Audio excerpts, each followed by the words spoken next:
In this video, we'll be looking at question 2.3 from 5HR03.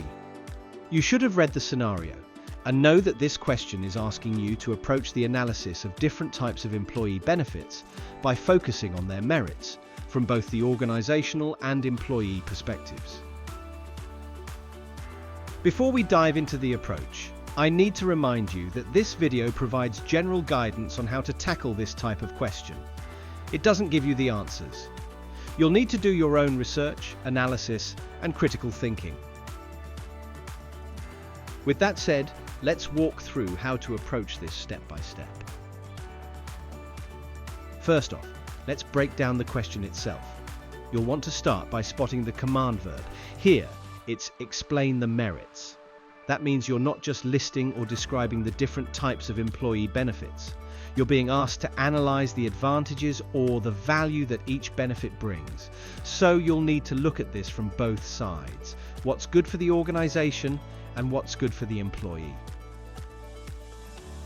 Pay close attention to the key terms in the question, like types of benefits and merits.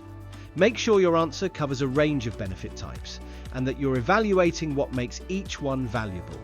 Keep in mind, the question's really about the merits, so don't get sidetracked discussing drawbacks, unless you're using them for a quick comparison to highlight why a particular merit stands out.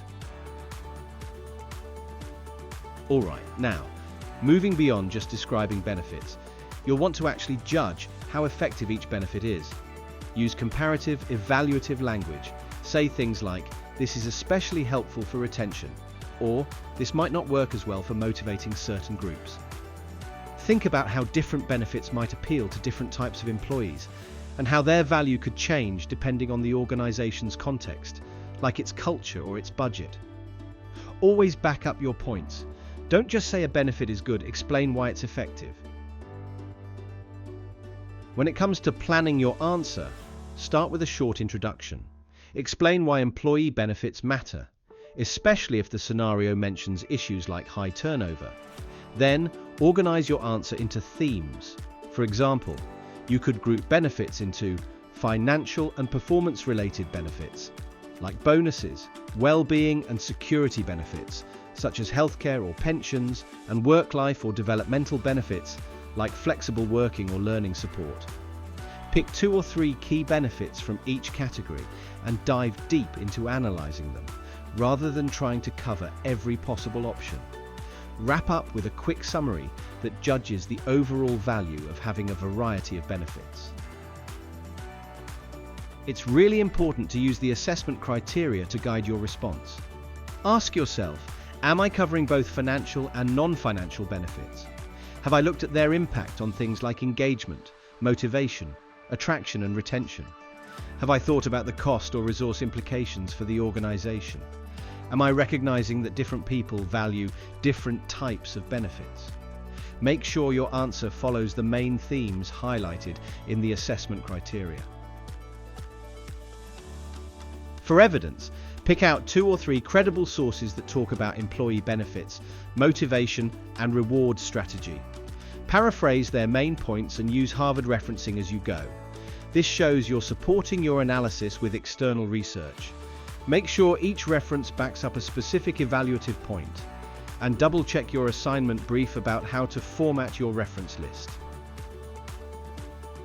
Now, don't forget to tie your analysis back to the scenario. For example, think about how introducing certain benefits could tackle particular problems mentioned in the case study, like a negative workplace culture or high staff turnover. Use details from the scenario to show how the merits of these benefits really align with what the organization or its employees need. If you're aiming for top marks, focus on depth, not breadth. It's better to analyze a smaller number of benefits in detail with clear, well-supported arguments. Acknowledge the complexities, like the different needs of skilled versus non-skilled employees or budget limits. Make sure your judgments are balanced and well-reasoned, not just one-sided opinions. As you write, keep it clear and concise. Start each paragraph with a clear point, back it up with evidence or reasoning, and always link it back to the question. Don't repeat yourself or get bogged down in unnecessary details. Every word should add to your analysis, especially with a tight word limit. Thanks for watching.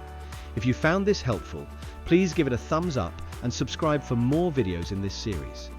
Check out our other guides for more tips on tackling different types of questions.